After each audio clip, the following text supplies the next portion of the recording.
Cinderella. Once upon a time, a gentleman had been very happily married, but his wife died, leaving him alone with their young daughter, a girl of special goodness and sweetness of behavior, in which she resembled her mother, who had been the best and kindest woman in the world. Some time later, the man took for his second wife the proudest and most snobbish woman that ever was seen. She had 2 selfish daughters of her own, who acted exactly like her in all things.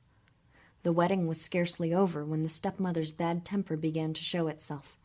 She could not bear the goodness of this young girl, because it made her own daughters appear more selfish and hateful. The stepmother gave her poor stepchild the dirtiest and hardest work in the house to do. She had to scour the dishes, scrub the pots and pans, wipe the tables, mop the floors, wash the clothes, and clean out the bedrooms. The poor girl had to sleep in the cold attic upon a wretched pile of straw, while her sisters stayed in fine rooms with polished wooden floors, upon beds with fine velvet coverings, and where they had looking-glasses so large that they might see themselves at their full length.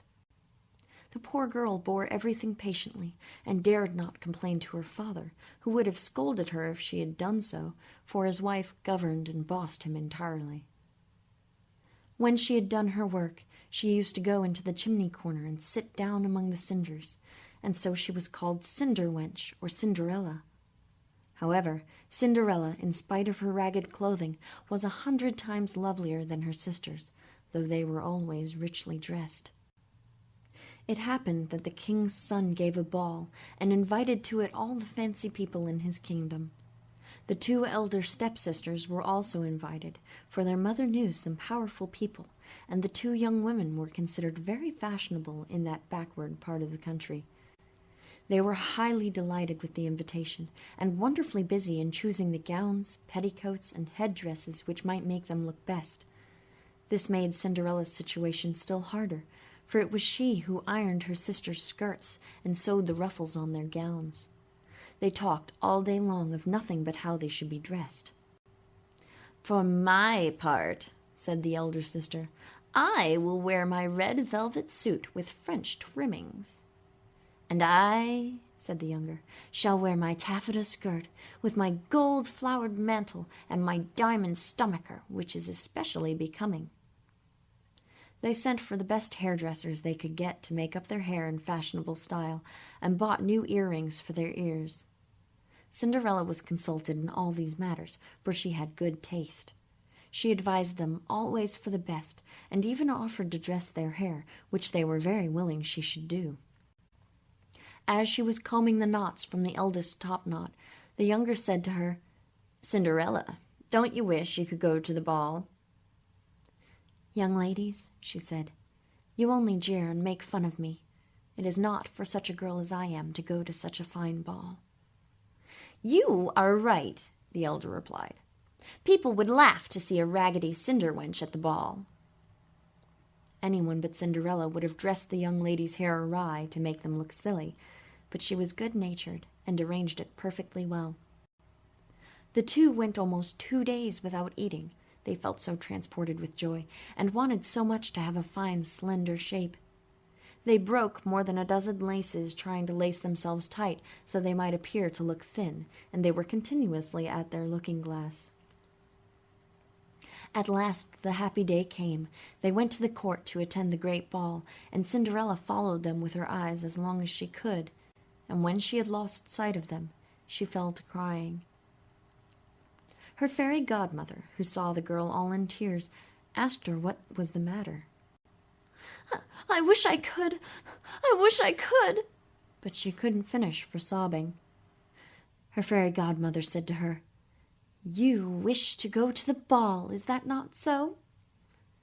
"Alas, yes," said Cinderella, sighing. "Well," said her fairy godmother, "be but a good girl, and I will see that you go." Then she said to her, "Run into the garden and bring me a pumpkin." Cinderella at once went to gather the finest she could get, and brought it to her fairy godmother, not being able to imagine how this pumpkin could help her to go to the ball. Her fairy godmother scooped out all the inside of it, leaving nothing but the outside rind. Then she struck it with her wand, and the pumpkin was instantly turned into a fine golden coach. She then went to look into the little mouse-trap cage, where she found 6 mice, all alive. She ordered Cinderella to lift the trap-door, and gave each mouse, as it went out, a little tap with her wand, and instantly each one turned into a fine horse, and the 6 mice made a fine set of 6 horses of a beautiful mouse-colored dapple-gray color. Being at a loss for a coachman, Cinderella said, "I will go and see if there is a rat in the rat-trap cage. Perhaps we can make a coachman of him." "You are right," replied her fairy godmother. "Go and look." Cinderella brought the rat-trap to her, and in it there were 3 huge rats. The fairy godmother chose the one which had the largest beard, and touching him with her wand, she turned him into a fat coachman with the finest mustache and whiskers ever seen.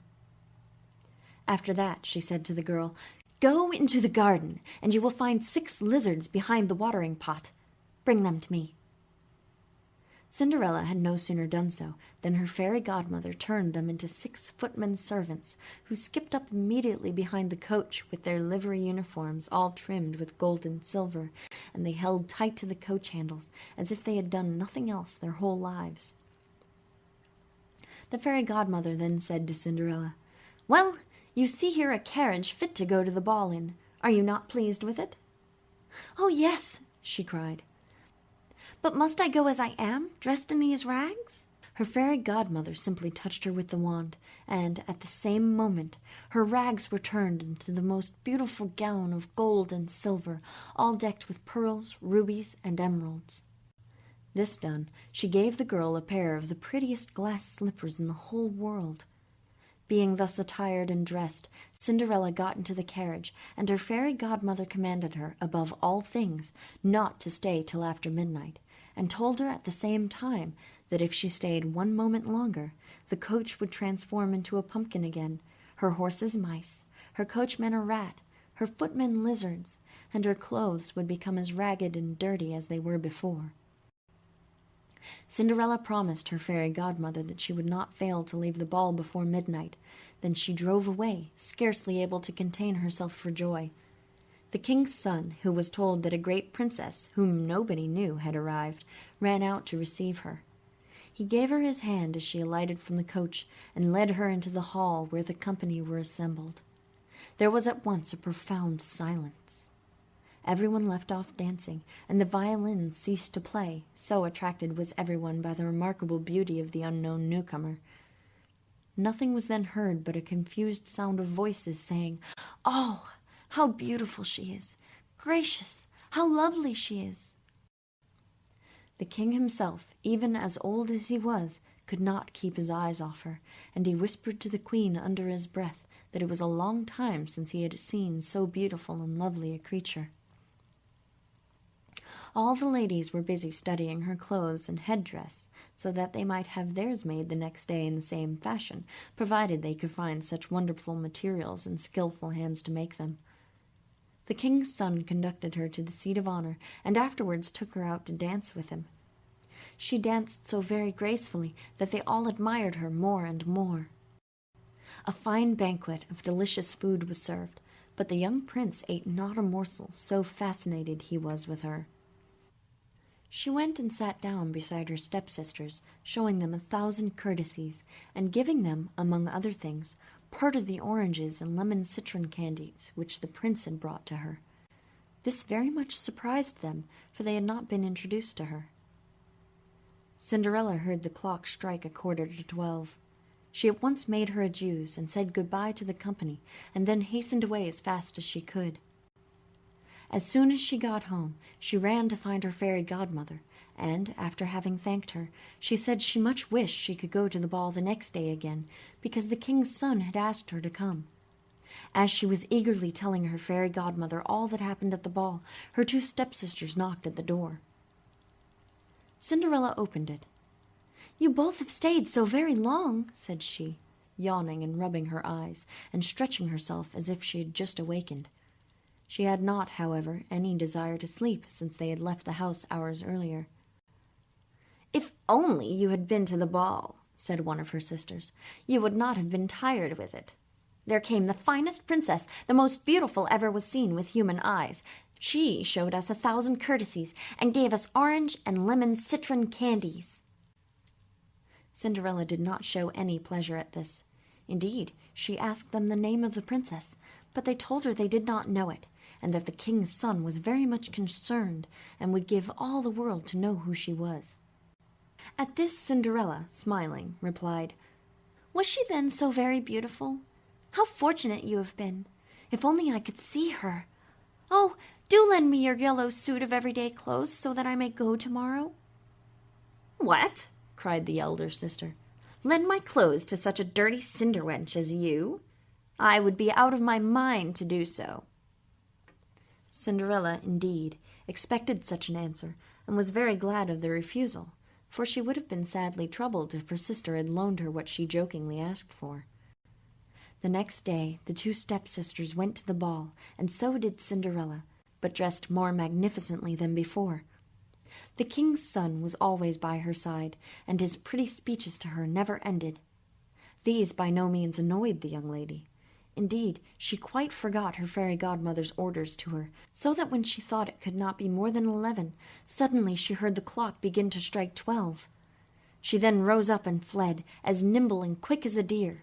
The prince followed, but could not catch or overtake her. She left behind one of her glass slippers, which the prince took up most carefully.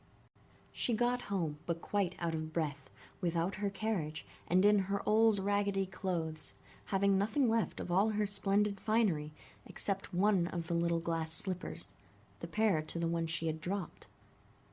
The prince asked the guards at the palace gate if they had not seen a princess go out, and they replied that they had seen nobody go out but a young girl, very badly dressed, and who had more the look of a poor country girl than of a young lady.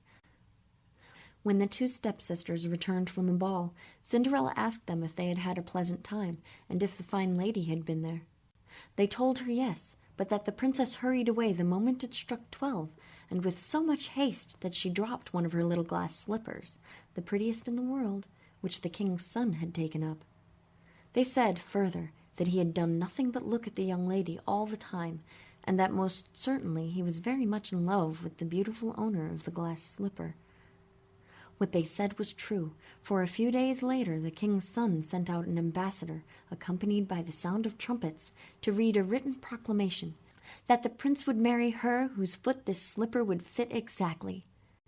They began to try the slipper to see if it would fit on the princesses, then on the duchesses, and then on all the ladies of the court, but in vain and with no success. Finally it was brought to the two stepsisters, who did all they possibly could to squeeze a foot into the slipper, but they could not succeed. Cinderella, who saw this and knew it was her slipper, said to them, laughing, "Let me see if it will not fit me." Her stepsisters burst out laughing, and began to banter and tease and make fun of her. The gentleman who was sent to try the slipper watched Cinderella very carefully and intently, and finding her very beautiful, but also very sweet and kind, said it was only right that she should try, and that he had orders to let every lady try it on. He asked Cinderella to sit down, and, putting the slipper to her little foot, he found it went on very easily, and fitted her as if it had been made of soft wax shaped exactly to her foot. The astonishment and surprise of her two sisters was great, but it was still greater when Cinderella pulled out of her pocket the other slipper and put it on her other foot. Thereupon in came her fairy godmother, who, having touched Cinderella's clothes with her wand, made them even more magnificently beautiful than those she had worn before. And now her two stepsisters discovered that she was the beautiful lady they had seen at the ball. They threw themselves at her feet to beg pardon for all their naughtiness and ill treatment of her. Cinderella lifted them up, and as she hugged and embraced them, she said that she forgave them with all her heart, and begged them to love her always. That very day Cinderella was conducted to the young prince, dressed magnificently as she was. He thought her more charming than ever, and a few days later married her. Cinderella, who was as good and kind as she was beautiful, gave her two stepsisters a home in the palace, and that very same day married them to two great lords of the court. and they all lived happily ever after. This has been an Augusta State University audio text. All rights reserved. Copyright 2009. Thanks for listening.